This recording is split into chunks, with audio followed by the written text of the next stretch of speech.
Hi, I'm Sean Carlock. Welcome to Send It Volume 26. Today I want to talk to you about 22 rimfire training as it applies to long-range shooting. Now, most everybody started out their shooting career as a kid with a 22. And they were a lot of fun then. They're still a lot of fun now as an adult. They're a lot of fun, they're economical to shoot, and they are a great training tool. If you set them up right, you get the right kind of targets, you get the right kind of optic on there, they are an invaluable tool for training the new and experienced long-range shooter alike. Let's talk about a few things like ballistics for the 22.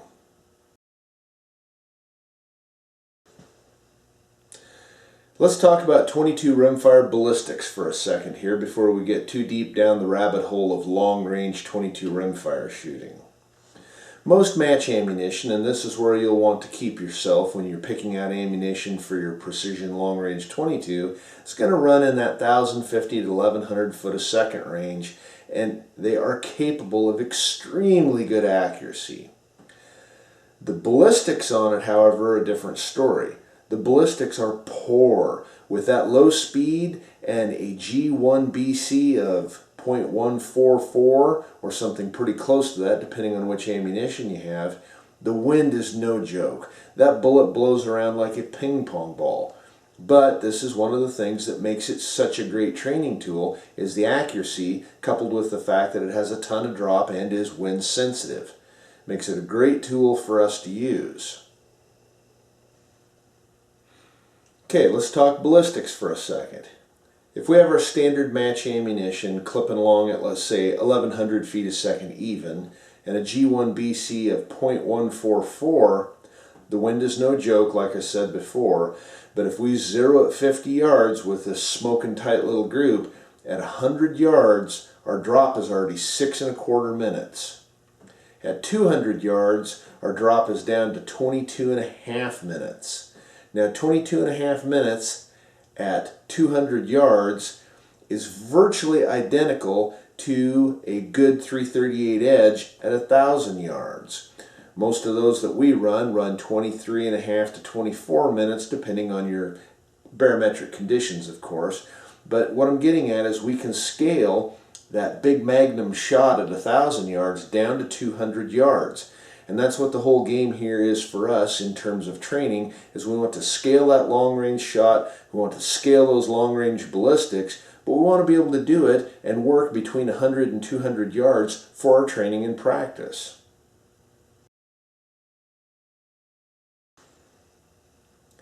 Okay, now in this ballistic realm, let's talk windage for a second. At a 144 BC and that 1,100 foot a second speed, 1 mile an hour of wind at 100 yards is 0.4 minutes. So almost a half an inch at 100 yards for every mile an hour. This extreme sensitivity to wind is what makes it such a great training tool. We now, to be able to hit an inch disc at 100 yards, we have to be able to read that wind within 1 mile an hour. But again, we can do it at 100 yards instead of finding places to do it at 1,000. We can look for different conditions that affect it that we normally wouldn't get to practice in because of our ability to find those conditions over big distance. A lot of times we can find those conditions at the shorter distances, multiple winds, etc. So using this to train in the wind is really the big part of what we use it for.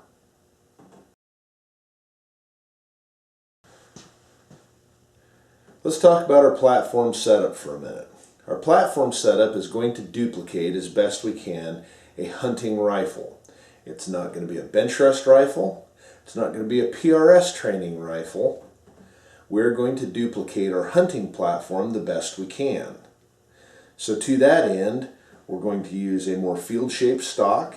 We're probably going to use a heavier barreled varmint version of a 22 of some kind.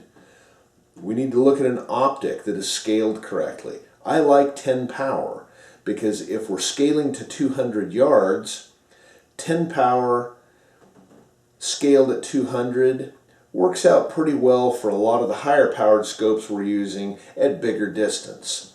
We don't have too much magnification where we're into a bench rest situation, but we aren't down to 4 power where it's difficult to do the work that needs to be done in terms of training. I'm going to use a bipod and a rear bag just like I would use out in the field.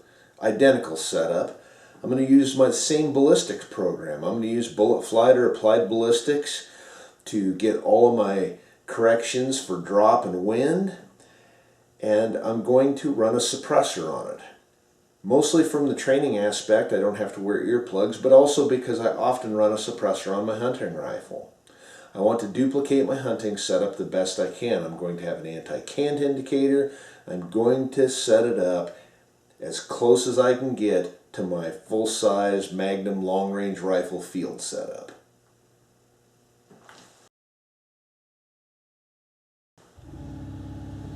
For my 100-yard practice, I like to use 200-yard bench rest rifle targets.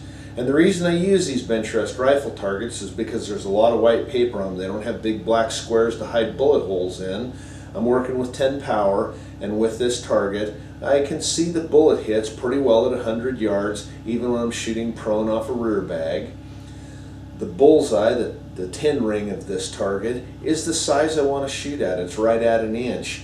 And if the wind is blowing very much at all, it can be challenging to keep all your rounds inside that circle. If you have perfect conditions, it's a lot less of a challenge, but it can still be difficult. An inch at 100 yards with a 22 rimfire is pretty suitable accuracy.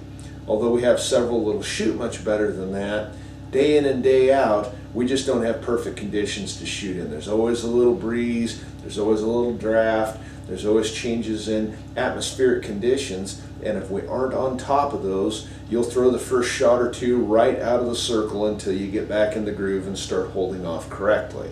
So that's what I like to use to practice at 100 yards with.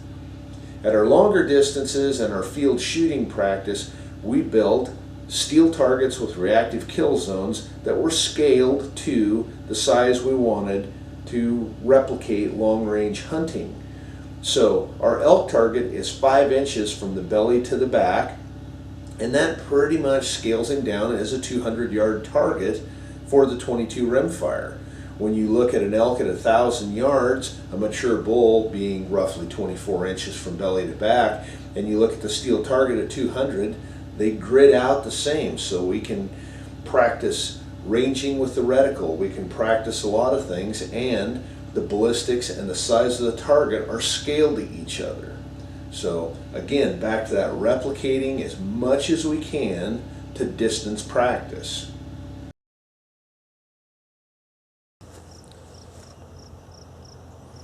Okay, this is what I'm talking about. Rear bag, bipod, field position, no shooting mats unless you take them when you're hunting. But basically I want to replicate my hunting position. If you get dirty, you get lumpy, there's a stick poking you, that's too bad. That's how it goes. So we're going to lay down here and we're going to shoot a little string of practice and show you how it goes.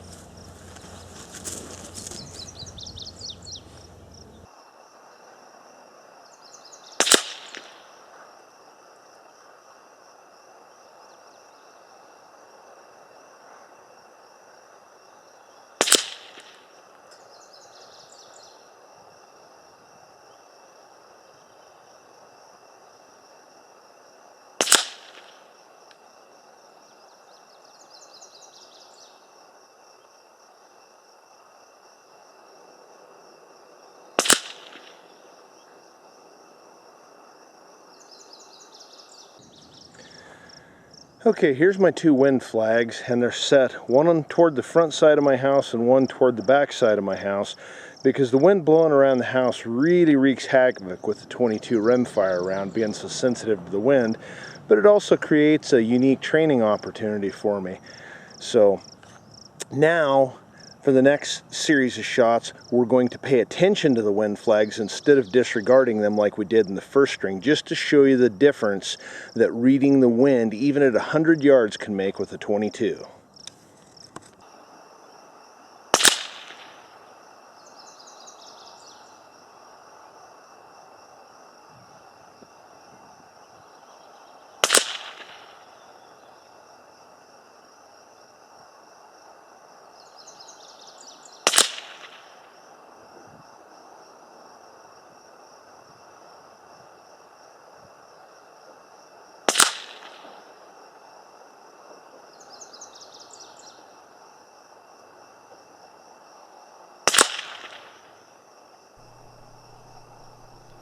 Now the first shot I fired went high and right. You can see that hit up there, and nobody's perfect. I got reversed on the wind and didn't catch it in time before I shot, but that's what this game is all about.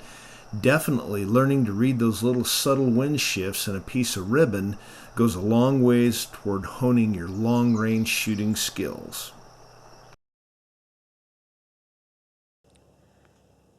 Okay, we're setting up for practice here with our long-range 22. We're going to do all the things we normally do when we're hunting. We're going to be prone on the ground. We're going to have some kind of a lightweight rear bag. We're going to be on a bipod. We might throw out a ground mat to keep ourselves from getting dusty or muddy, but everything that we'd normally do when we're hunting. We're going to use our BR2 that we use a lot when we're hunting. We're going to use an iPad with one of two ballistic apps, either the Applied Ballistics app or the Bullet Flight app. And we're going to have a Kestrel here to get our conditions. We also play around with our Kestrel 5700 with the AB app integrated into it. Any of the systems we normally work with or use as a backup, we'll come here and use with the 22s as well. It just helps keep you on top of them. So we've ranged this. It's 188 yards. We have no wind here whatsoever this morning. And we're going to go ahead and get dialed up and get going on this. Okay, our program tells us to come up 20 3/4. 15, 20 3/4. We have absolutely no wind whatsoever. We're going to give ourselves just a half minute left for spindrift. And even though we're only 200 yards, spindrift is largely a function of time of flight. So when we're shooting 200 to 300 yards with the 22s, spindrift and Coriolis start to become an effect.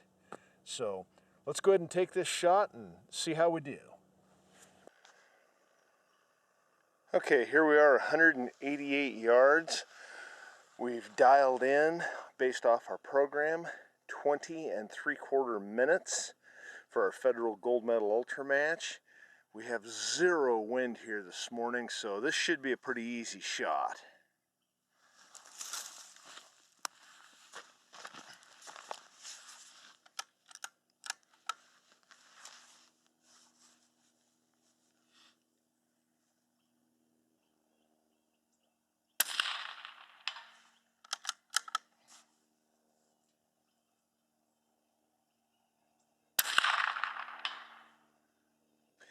We're at field distances. We're at distances that we normally train at to replicate out to close to 1,000 yards in field conditions.